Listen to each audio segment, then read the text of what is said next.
watching the Keith Andrew Network. This is episode 1005. That is right here on the Keith Andrew Network. One episode, B episode of 1005. Today, we sit down with Ms. Grudzinski, who is a fantastic guest to have on any podcast. When we come back, want to know what is the Keith Andrew Network? The whole point of my talk show is to show you that even with having a learning disability, I can still amount to something. And at the same time, I'm able to turn myself into an example for people out there dealing with any types of learning disabilities and disabilities to never give up and prove people wrong. Prove to them that labels do not dictate who you are and who you're going to be, so prove them to stand out to something. Hi, I'm Maureen Grudzinski. I just did a great interview with Keith Andrew.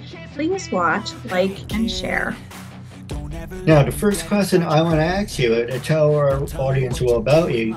You are a radio host, and I love to have you as my mentor, as we are in the same area. You are a radio host, you are a book author, a psychic medium, and so many great things. So the first question I want to ask you is tell us a little bit about yourself. Okay, so where do I begin? I was, like you, I have disabilities as well. And I think it's really important to get that out there, because I think that it's important to help other people who have disabilities as well, and make it a more comfortable atmosphere.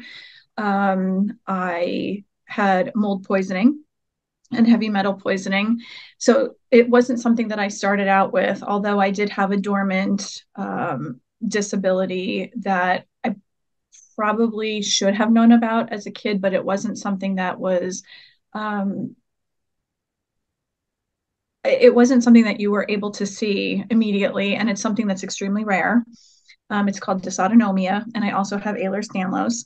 So when I was exposed to the mold poisoning and the heavy metal poisoning, I blacked out in my office, and I was running a disability department in a law office. So when that happened, my autonomic system went haywire.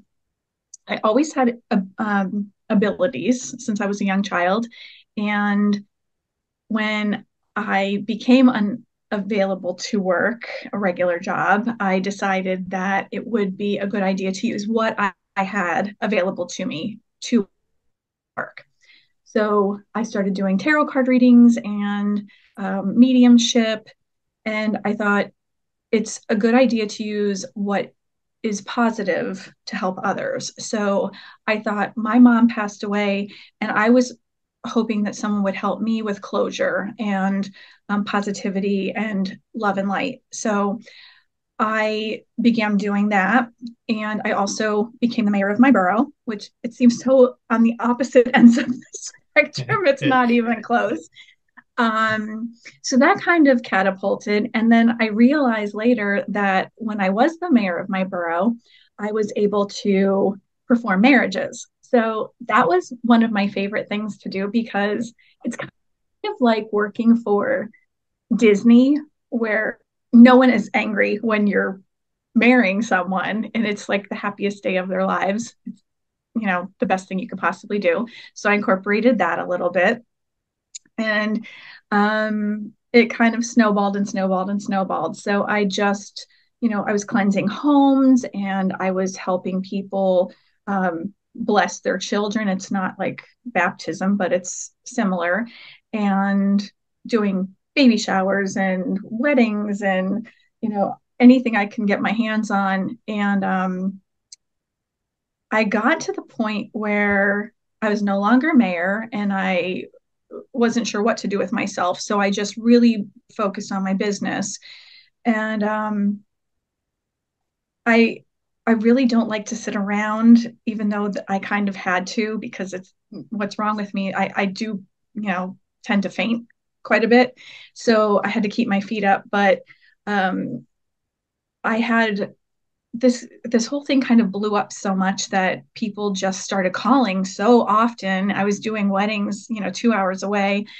And then I had the idea of I was having interviews done quite often.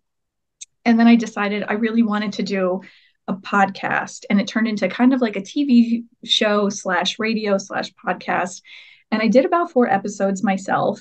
And then I had someone ask me if I needed help. And I brought Anthony Simonelli on, and he's kind of the opposite of me. I mean, I'm really bubbly and personable. He's very New York. He's like Mr. Forget About, forget about it. So we kind of balance each other well. And while I was doing that, it really blew up. So we started doing that. And then I had a phone call one day. And while I was doing that, I was also writing children's books. I was kind of, laying out, mapping them out and seeing how the series would continue. And I really wanted to focus on manners and ethics and values and the positive parts of people. And I hate to use good and bad. I like positive and negative because I do think that um, bullying is such a huge thing, and I think you probably understand what that's like as well. And pointing and laughing and snickering and the parents getting involved, it's cruel and mean. So I really wanted to write books that hit home, and I think parents reading to children, it would also get to the parents as well. So I thought I would use a Little Witchy and Friends and draw cute little characters and have it look like children drew the pictures, and I would do all of it, the illustration and the writing myself. But the characters who were the negative characters, the people who kind of tormented me and bullied me, that's who it would be. And bring in the people from my life and put little Easter eggs throughout the book to make those people know that they were a big part of my life, and how they helped me and they were an inspiration to me. It would be important. So if, a shirt that they wear, or, a color of their hair was kind of different, or something that made them look different to me, that's how they would know that it was them. And I would put a forward in that. So I started to write those, and, I'm kind of still working on it because I want it to be perfect and I want it to kind of be a series. So I started to do that. I did start a clothing line, and COVID kind of hit that hard because there wasn't a lot available, but that's an anti-bullying line, and it's called Hex You, kind of to the bullies. So Well, it's called that Hex was, You by a Little Witchy. well, I didn't mean to interrupt, but that was my next question. During the pandemic, has this given you the time to reflect and have time say, you know what? Just a lot of people say, I wish I can stay home and do absolutely nothing. Now you have that. So with Mm-hmm. that being said, it's a blessing and a curse. Yeah. But how have you benefited from this time? Um, I think because I do have some really severe autoimmune disorders, which um, wouldn't allow me out in the public, that it didn't make me unhappy because I had to stay home a lot more than others. So I was having my groceries delivered, and it wasn't it at first. I was like, I have to go, I have to go out. This is my happiness. I love to be around people. But it kept me home because I would be able to still do readings online, and people were relying on that. And it's really strange because a lot of businesses were failing where mine was kind of flourishing. So people were wanting readings at that time because they wanted to know what was going to happen, and they wanted to know how to handle situations. And they were calling me a lot more. I mean, obviously,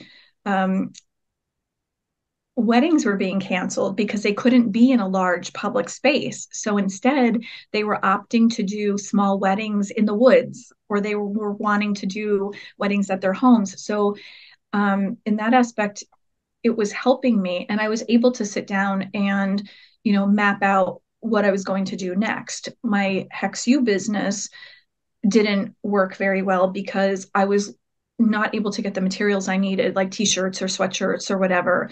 But I really truly believe that everything happens for a reason. And I really believe that it gave me the focus that I needed on certain other things that needed the help. And I was able to focus on my family and myself and my health. And, to if I did leave the house, I really truly think that something would have happened to me, because after that, I wound up with COVID 4 times and my breathing was awful. I mean, I technically should have been in the hospital and in the emergency room at one point. It was really bad. Um, so I was very lucky. But um, after all of this went down and I was really planning on things and I was mapping things out, the HEXU didn't work out because of the items, but I could still get back to that at any time. Now I had someone reach out to me and they wanted me to do background accuracy on a movie. So we talked about it and they said, you're hired because it's paranormal and whatever. But I did say I have an idea for a TV show and they said, let's do it. So we have a team together and we're working on that. No, absolutely. So the next one I want to ask you is what inspired you? And it's funny because my sister does tarot readings too. Oh, really? And her story is the cards found her. Now, what is your story? Did the cards find you? Did you come across the cards? I think because I've always had abilities, and when I became ill, the autonomic system, um, it's either heightened or it's shut down completely, but my senses blew open, wide open. So it's, your all your senses, and the sixth sense obviously is part of that. So I'm like a beacon, and everything came into my home. So there were, spirits walking all over the place, and I would see decapitated people sitting on my couch, and there were men in my hallway that were part of the mafia. So um, I thought, okay, so I'll use whatever divination is available to me: pendulums, dowsing rods, tarot cards, crystal balls, whatever is available. And I started with tarot cards. So I thought, okay, I have to memorize this whole book, but that's not the case at all. I kind of took the book and threw it and thought, I'll just try to read whatever comes to me. And I was getting intuitive information, and that's what I started with. Well, I want to get you fired up. You can throw it back at me. Now, when I first approached you, did you have a premonition of someone was going to approach you to because you mentioned you were interviewed before. Mm-hmm. So obviously this is going to sound like a stupid question. Did you know that you were going to be approached again for a talk show, or were you surprised? I wasn't surprised. However, I have been approached many times. I mean, I've done a lot of interviews. However, when you approached me, I wasn't surprised. I actually felt like this was destiny, because when you said you had disabilities, it felt right. It felt like there was a deep connection, and I felt like this is absolutely supposed to happen. So I felt like we were supposed to be Yeah, talking. yeah, absolutely. And I'm looking forward to building a friendship as well. Yeah. Now, the other one I want to ask you, and I'm not saying this to be an asshole or anything. Now, you mentioned that oh, I can't speak. You mentioned you're a psychic. Uh-huh. And now, automatically, people make jokes like, "Oh, she's psychic. She should have known. She's seen you coming." Yeah, I give you an example. We went to the Ulster County Fair, Mm-hmm. and there was a fortune teller. Yeah, she was a little right, a little wrong. I asked for a tarot reading. She did a crystal ball. Didn't ask her for a crystal ball reading. I asked for a tarot reading, and my dad said, "You know, she's sure you coming." And all she saw was $25. So So with you, are well, my sister. I'll give you an example. When my sister does tarot readings, they're very accurate. They may be like 5, 10 years down the road, Mm-hmm. but eventually it does come true. So as you're a psychic and you do the same thing, apparently, how strong are your visions? And when you give someone a reading, do they usually come true, or is there like a time lapse? Um, I always say that if you come upon a psychic medium, tarot card reader, whatever, if they tell you that they're 100% accurate, they're a bullshitter Yeah. right there. Everyone has some kind of, there's got to be an accuracy point. And it depends on how they function because not all of us are the same. We all have a different way of reading or how it works. Um, it may not always work through the tarot cards. It may not always be the mediumship coming through. It may not be through the crystal ball. I mean, it all depends on how it works. I've gone to the dentist and I've had somebody cleaning my teeth.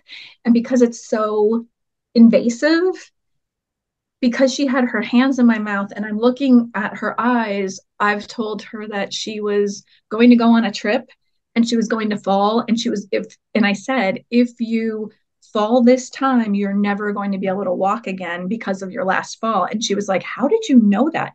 I said, please be careful on the steps this time. Are you going on the trip? And she said, yes, I'm going to Philadelphia. And I said, that's not the trip I'm talking about. And she said, well, I'm going on a cruise, but that's not for a while. So it was a while down the line. And the next time I had my teeth cleaned, she said that it wasn't by the pool. She slid on water that was spilled on the stairs and she was holding onto the railing. But when she went to turn to like talk to her friend behind her, she was holding on so hard that her feet left the ground. And that's when it would have happened. So she said, I did break my ankle once before so badly that she was in a wheelchair. And if this happened this time, the doctor said that like she never would have walked again. So there are things like that happen. Um, I've predicted babies.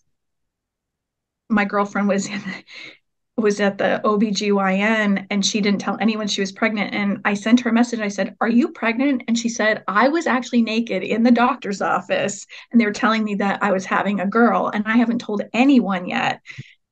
And I predicted that it was a girl and she was pregnant at the time. And she's like, you need to stop doing this. I've solved a murder case. And I've told them like exactly what happened down to the T. And this happened like in the 70s. So, I mean, it depends on what's happening. It depends on where I'm at, who I'm with. Some people block me off completely. It just depends on where I'm at and what I'm doing and who I'm with. And I don't walk around like the Long Island medium. I don't, go to the grocery store and pick people out. I try to focus on who I'm with at the time because I don't want to ruin that time with my friends or family or who whatever. Well, the next two questions I'm going to ask you, we have 12 minutes left. I do want to talk to you off the air. Is do your kids have the same ability? And have you ever met or heard of John Edwards? Not the guy who had an affair, John Edwards from Crossing Over. Do you have that same ability as he does? But the thing is, people come to him. Have spirits come to you? Okay, so the first question, my son does have abilities. His are stronger than mine, actually. He didn't even have to like meditate or whatever. I taught him what I knew within 5 seconds, and he was already reading me, and he can see someone writing messages on a chalkboard to him. And it's much, much stronger. It's mind blowing how good he is, but he doesn't really want to do it. But now he's starting to get into it and he's going to be 28. Um, my grandson, he just turned 3. I really do believe that it's passed on. Um, and I can already tell that he has this crazy, amazing ability. Bless his heart. It's hard to deal with this. So yeah, they absolutely do. Um, I know who John Edwards is. I've watched him, and his is slightly different. He says things like, and he does gallery readings. Yeah. I try not to because I think that's a lot of energy and it's very exhausting. I like to more focus on smaller groups instead of the big groups because I think saying, is there an R? in the group. That's really vague. I like to pinpoint actual names. And he'll say something like, I'm seeing roses, and that to me means whatever. I actually say, I'm seeing Cookie Monster, which to me that means such and such. And what does that mean to whomever here? And then if somebody says Cookie Monster to me means like my whoopee from when I was a kid, and we'll kind of back and forth about it. I tend to not generalize. I would rather be very specific. So I don't like to do a big room of people. I'll do a small like family thing. Well, let me ask you this hypothetically thrown out at you. I don't have money because apparently I'm unemployed. But would you have a problem doing one of those sessions with me? Absolutely, I would do it. I've actually had people come to me and they were extremely upset about something, and I've worked something out with people. I'm not someone who will ever turn a person away. I've had people have entities in their home and their children are being tortured, and I will never ever turn someone away if they have children and there's something going on. I will always go into a house and take care of something for them, Well, always, every you single time. you are an inspiration, and as Jason David Frank said before he passed away, and also another sad thing, he had a freaking nervous breakdown. Great actor, he had a lot of potential, but I don't know. I don't think he ever did drugs or drank. I'm not saying anything bad about him, but I just think he did suffer from depression, and I suffer from depression. But not to get off subject, but anyway, I lost my. Oh, the point is that he said, never forsake your heroes. The day you meet your hero or idol and they say, I think the world of you, and they give you some half ass excuse like, that's okay, or whatever, that's the day you should stop being their idol. Because if you meet somebody, they say, thank you, you're an inspiration, I think the world of you. If they say, thank you, I'm really honored that you feel that way, then that's a legit person. If they give you some stupid answer like, "Oh, okay, that's nice," then why you shouldn't be worshiping that person anymore? If that makes any sense. It absolutely does. Absolutely. So, with the last 7 minutes, I want to ask you two hard hitting questions. Have I'm you ready worked? for you. First one is, have you worked with people with disabilities, and how can people with disabilities work with you? I have worked with people with disabilities in almost every job I've ever done. Um, and what was the other question? Oh, I didn't ask that yet, but there was a second part. What was the second part? The second one is I want you to be brutally honest. When I first approached you to be on my show, how do you feel now? Would you recommend it? Oh, and the other second part of it is, have you worked with people with disabilities, and how can people with disabilities work with you? How can they work with me? Um, I think it's great. I mean, like I said, I'm disabled myself, and I will always give everyone a chance, no matter if it's a disability or if it's another creed, color, religion, whatever.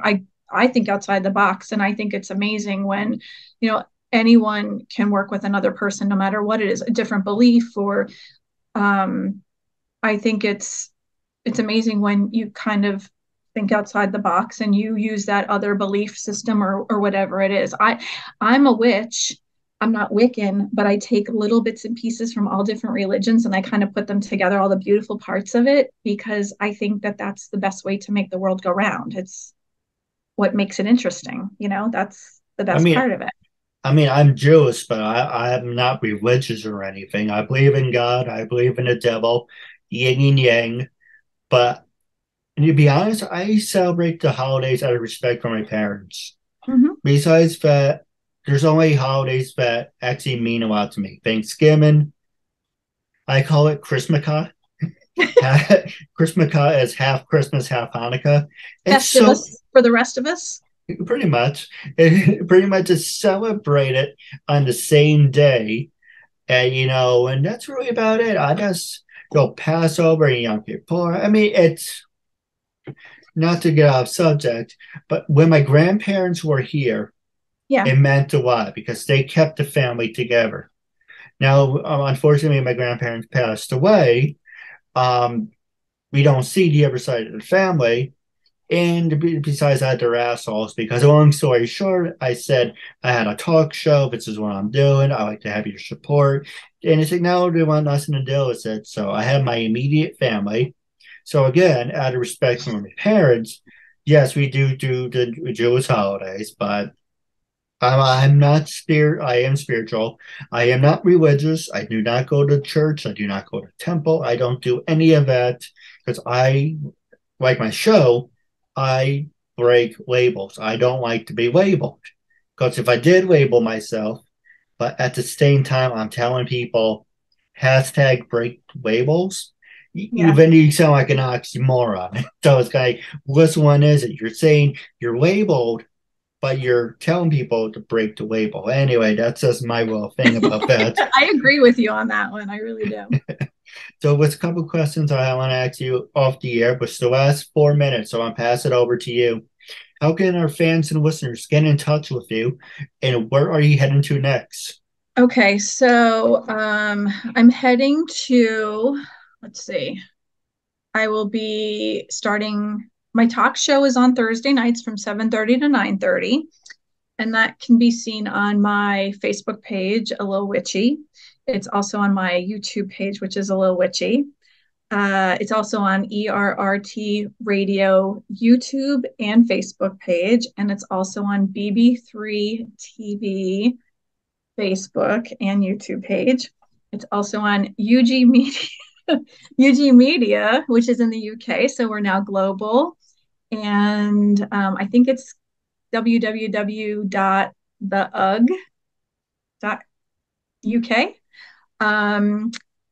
We are also starting another show on Tuesday nights, which is called Uncensored with David and Maureen, which is going to be a comedy talk show with games and prizes and guests and all kinds of crazy things. And I'm starting that with my partner, David J. Paul, who is an actor, director, casting director. We are going to have a TV show, which is a paranormal show, and that's going to be fabulous. We are going to have a red carpet event on April 7th in Fort Lauderdale. So we'll be selling tickets for that. Our paranormal show is going to be called Escape from the Paranormal, and it was created by myself, David J. Paul, and Alfred MacArthur, who is absolutely hysterical, and they are like my family, and I love them very much. Alfred is going to have a pay-per-view show. It's going to be called Escape, and that's going to be on March 31st, so look out for that. You can find me on Facebook under A Little Witchy, and Twitter, Instagram, TikTok, and I think we're going to put those in comments, I think. Is that Yes. true? Okay. So I don't want to take up too much time for all of that, but everything will be in comments. No, absolutely. It'll be in the description as well. So I do have a couple questions for you off the air, but I would love to work with you, just throwing it out there. That would be great. So with that being said, it was a real honor and privilege having you as a guest. And wrapping up, until we meet again, it was actually want me to say one thing. Our goal is to reach 100 for just let me do it again. Our goal is to reach 100 episodes and 100 views. Once we reach 100 views, we do definitely do a part 2. But once I do special events, you're more than welcome to be a part of it. But until we meet again, catch you later. Thank you and have a good night. Bye.